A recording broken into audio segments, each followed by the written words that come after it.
There's this whole book. He made us in his image, which we're just, we're better than you, Sorry, I can't have you talking to other fucking chimps and then you tear down the Statue of Liberty. Everyone's gonna think I'm an asshole. Look, I'll make it quick. And right as you go to pull the trigger, the gorilla pulls out that Glock you couldn't find.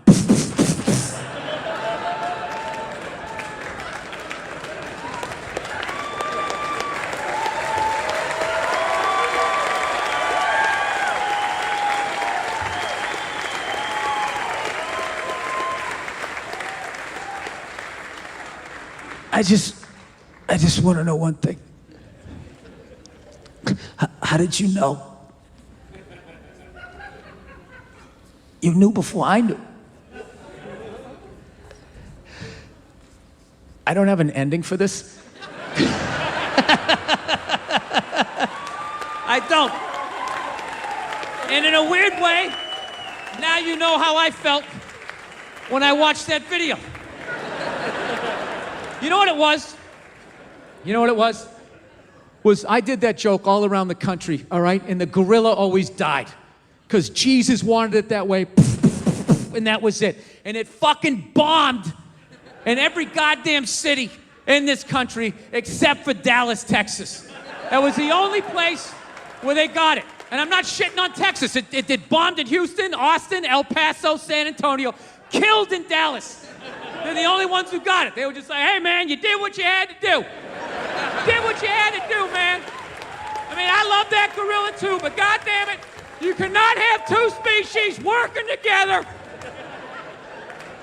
Tell you right now, you get a couple of gorillas on a bareback horse with a single bolt action rifle. That is the end of society as we know it. You should get a hypothetical medal for killing that gorilla, hypothetically. So, all right. I'm going to end with a quick little story here, okay? Okay, they're always talking about how to make a woman happy, but I don't think they do it enough to help you guys out how to make a man happy, right? The great thing about men is we're fucking simple. We're fucking simple, okay? So here's the thing right here. You want to make a guy happy? If you're with a good guy, okay, that's all you got to do, okay? How about 4 times a year, once a season? You go out to the kitchen without him saying shit. You go out to the kitchen, you make a sandwich, you get him a beer, you walk out, you give it to him, you don't say a word, and you just fucking leave. That's all you gotta do. Every 3 months, you do that, you'll keep him happy. That's all it takes. Now, I know right out of the gate, this is coming off sexist, right? It's because I'm saying go out in the kitchen, make your man a sandwich. I'm not saying women belong in the kitchen, barefoot and pregnant, rubbing my balls. I'm not saying that. Okay? I'm just saying women, go in the kitchen. Just go in the kitchen 4 times in a year. Make a sandwich. A toddler could do that. Just put it together. Grab 2 slices of pre-made, pre-sliced bread, 2 handfuls of pre-murdered meat, put a little mustard on it, grab a beer, walk out, just hand it to him, don't say shit, and then fucking leave. And when I say leave, I mean leave. I don't mean walk into another room for like 10 minutes and then stick your head back and just be like, did you like it? Was it good? Great. Because downstairs, we need to, don't yell at me, I just made you a sandwich. I don't mean that. I mean leave. Get in the car and fucking get out of here. Take the kids, drive down the street, go see Lord of the Rings a couple of times, and leave your man in the stunned silence of what you just did. Do you ever want to see your guy get emotional? You ever want to see a man get emotional? You make him a fucking sandwich that he didn't ask for. I'm telling you, he's going to have to dry the tears with the bread. He's going to be so shocked, like, you made this for me? And I didn't even ask? Oh my God! I think she still gives a fuck. Yeah. Quick story. Me and my wife bought a house in 2011. And by me and my wife, I mean I paid for it. Right? She hates that joke, but I don't give a shit. It's true. And she's always breaking my balls. Don't put your shoes over here. They belong over there. Yeah, well, I bought over there, and I bought over here, so I'll put my fucking shoes wherever I want to. Oh, shirt's coming off. Where's it going? Right? So we get into the house. She's scoping out the house because she's smart. She's finding the rooms that get sun. She's checking out the closet space. And me, like an idiot, I want to check out the garage. For whatever reason, I'm drawn to this thing. And I go down, I open the door, and the last people hadn't cleaned it out. There was like a busted refrigerator, an old file cabinet, an ab roller, something from a luau. There was like 7 failed businesses in this goddamn thing. And I got to start lugging this shit out in like 90-degree weather as a redhead, hating my life, right? I got 3 hours into this job. My forearms were cut. I had dirt, sweat, cobwebs all over me. I wanted to burn down this fucking house. I was ready to leave, but out of nowhere, my wife showed up. Big smile on her face, and she'd made me a sandwich. Cut it in half diagonally, which is love, right? They don't cut it in half. They might as well frisbee it at you. Like, here you go, you fucking piece of shit. Hose yourself off. You should live out here. You should live out here, right? Cut it in half diagonally, poured Fritos in the middle, and gave me an ice-cold beer. She did that 5 years ago. Do you know to this day, every once in a while, I still think about that sandwich. It's unbelievable. It just pops in my head like this fond memory. I'll just be myself talking in the car. Remember that time she made me a sandwich? It was unbelievable. She cut it in half, Fritos with an ice-cold beer. I felt like a king. That's all it takes. You know what it felt like in that moment? You remember that movie, Shawshank Redemption? You know that scene where the prisoners are drinking the beer on the rooftop with the sun in their face? That's what it felt like. The only Get the most opposite demographic to this man's jokes that we possibly can. Put him on stage and let's see what happens.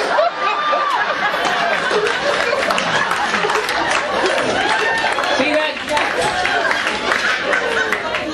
I like you guys though. You're good sports though. You know what? You like me bringing up my, what's that? No, I don't want you to feel like, that's why I just said you're good sports. It's not your fault that I'm a psycho, right? You're a wonderful person. If I wasn't a maniac, I would have been in the real world like you, helping people. Instead up here pathetically screaming, look at me, every goddamn night.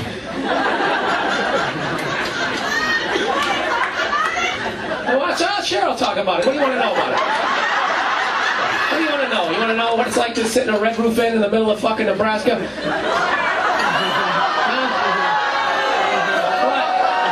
Oh, I'm sorry. Whenever an American goes to book a vacation, they go, hey, fuck Florida, fuck Hawaii, let's go to Nebraska. And you know what? Guess where we're staying, sweetie? The Red Roof Inn. Right across from the Denny's. Grand Slam breakfast every fucking night. I went up to Nebraska, and I understand why people have guns. I really do. Because you are on your own when you're out there, okay?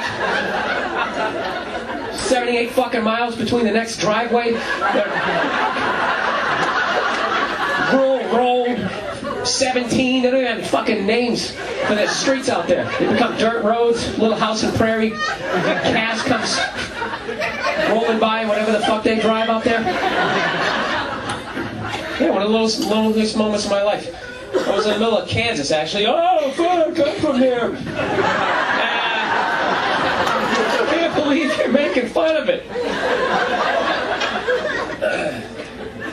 No, I was in a Denny's. I walked into a Denny's. And I wasn't making any money, right? So I had a gig at 11 o'clock at night, so I checked out of my hotel, and I was trying to stay up because I had an early flight, trying to save some money so I wouldn't have to pay for a hotel. And I walked into this Denny's at like 2 in the morning for a 6 o'clock flight, and I come walking in, there's like one waiter, and there's like me and 2 other truckers kind of spread out. And I'm just sitting there, I ordered, and I'm just sitting there, it's deathly quiet like it isn't here right now.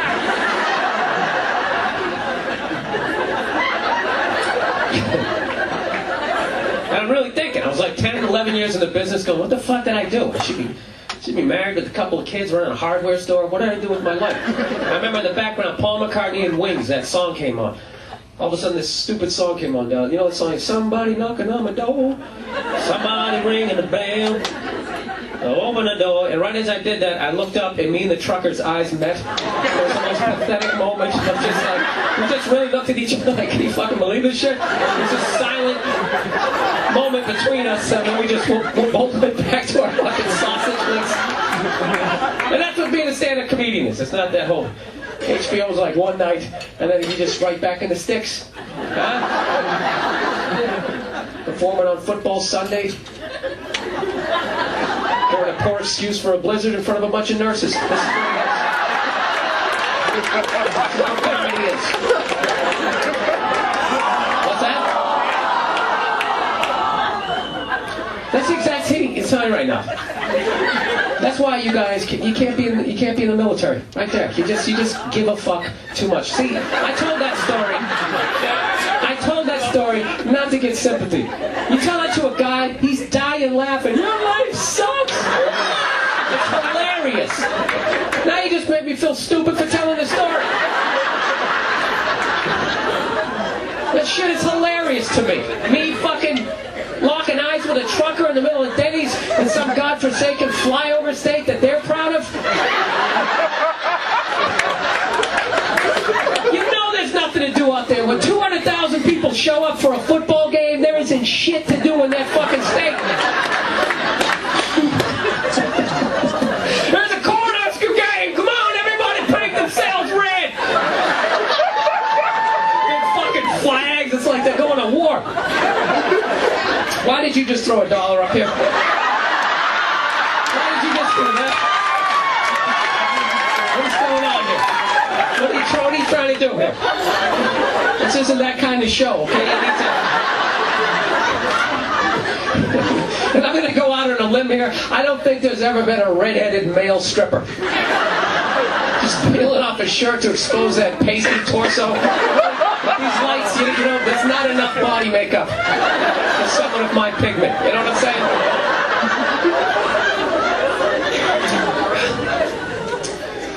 All right. Oh, God, this is fucking business. Who would have thought? Who would have thought? Oh, room full of nurses, someone throws $1. I still got another half hour to go. I literally just said I got punched in the head by the person I'm in a relationship with, and her response was, "What did you do?" Right? That's the same thing somebody says they got raped and someone goes, "Well, what were you wearing?" Which is hilarious in a mixed crowd when you have the other sex to relate to it. But when it's a nurse full of, a room full of fucking nurses, it doesn't work. It's just like an improv punishing me. Is that what this is? He sold out a bunch of shows. He thinks he's big shit. I will fix him. Look at him having fun all week. How are we doing here for time? It's like fighting Tyson. I'm just hanging on a floor. Huh? Well, I'll think you will make the next baby. I haven't made my first baby yet. I just haven't been, just hasn't happened yet. You know what I mean? I just can't. Huh? Very good, right? It's a smart move, you know? Huh? Me? Yeah, may have one. You know what? I'm bullshit. I'm going to have two. I'm going to have two, but then I'm going to kill myself, so the mathematical thing still works out good. So there'll still only be like the tripod. That's the whole thing. It's like Phil Jackson's triangle defense. Remember that shit? Maybe when there's a 5-on-3, you know, in hockey, you know, instead of having the box, they go to the triangle. You know? I had 4 brothers growing up. I can't relate to you people. I just, you know, I had a sister later on, so... I don't know, you guys fascinate me. Oh, great, the checks are coming out. This is perfect. This is like comedy kryptonite. Like, everything's going great, then it's like, $8 for a Coke, what the fuck?